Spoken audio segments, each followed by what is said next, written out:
GST, the backbone of Indian economy. Hello friends, today we will discuss about the salient features of GST which is being implemented in India. So basically we will see that what will be the main features and what is the GST which is being implemented in India.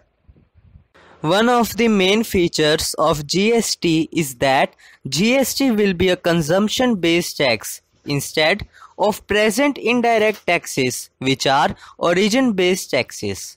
For example, a manufacturer in Maharashtra in present scenario, when making any sale of its goods, the taxes charged on the same goes to the Maharashtra government, irrespective of that the goods is being consumed in a state outside Maharashtra. But in GST scenario, if the goods will consumed in any state other than Maharashtra, then the portion of the state levies will go to the particular state where the goods have actually been consumed.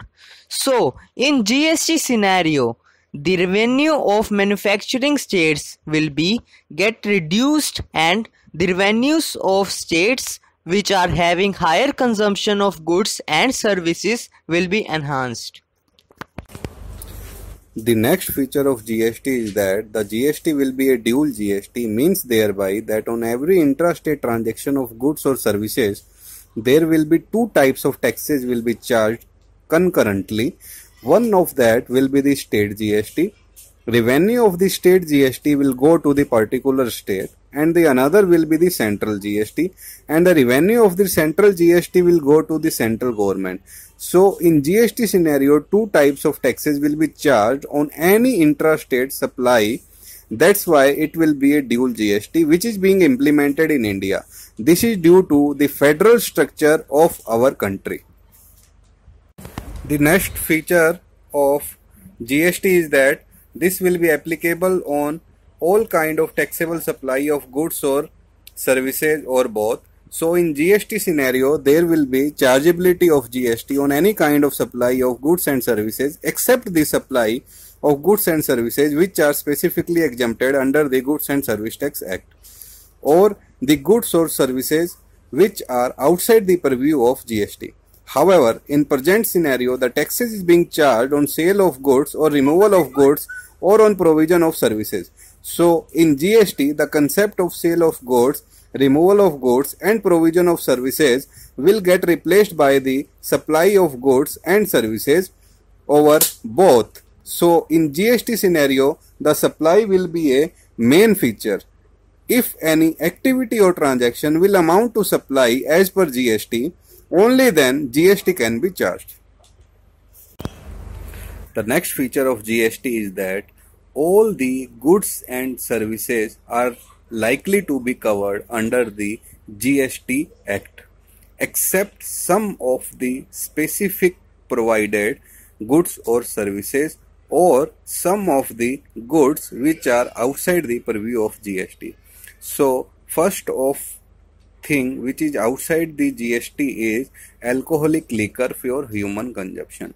So on alcoholic liquor for human consumption, the present levies of state excise and VAT will continue as being charged presently. And another will be the electricity duty on electricity will be continue to be charged as being charged presently.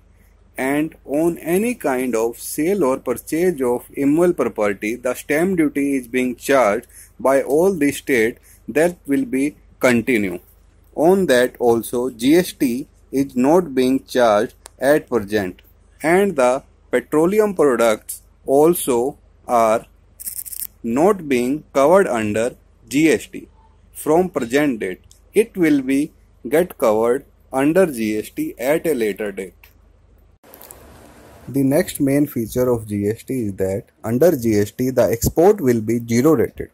Thus, every exporter of goods and services will be able to take input tax credit of goods or services being used by them for doing export of goods or services in GST scenario.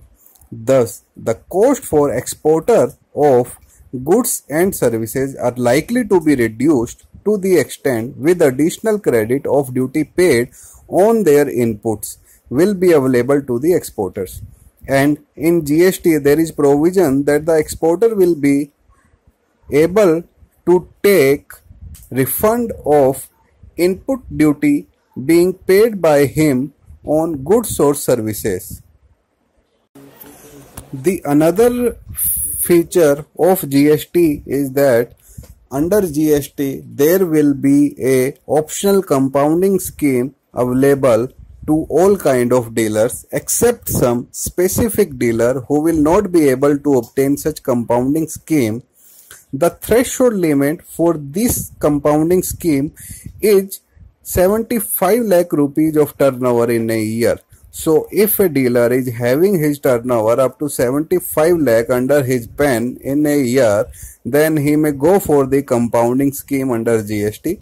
The limit of threshold of 75 lakh will be 50 lakh in case of some special category states.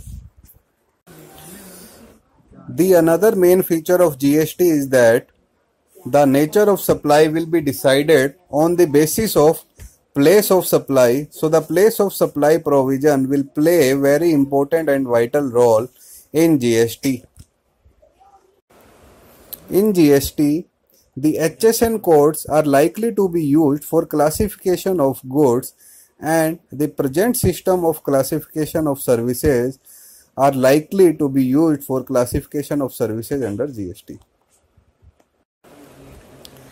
Further, in GST, the GSTN will function as pass-through portal where all GST dealers would submit their registration application and file their returns and make their tax payments.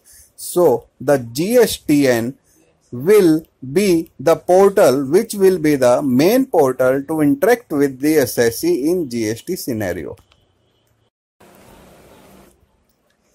The another most important benefit of GST is that in GST scenario, the cascading effect will be removed to much extent.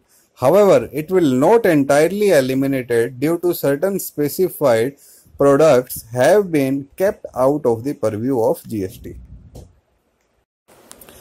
The next new thing in GST will be that in GST scenario, the central will be entitled to levy CGST and IGST on supply of goods from manufacturer to final retail or sale of consumption. However, in present scenario, the central government was entitled to levy taxes only up to the stage of manufacture. Likewise, the states will be entitled to levy taxes on supply of services. In the present scenario, the service tax is being charged by the central government only. So thus today we have gone through the main feature of GST. I hope that the same would be useful for all of you and you would have been getting a basic knowledge about the GST, that what will be the GST and what are the basic features of the GST. I sincerely thank all of you for subscribing our channel. We hope we will be continuing adding value to your knowledge through our channel.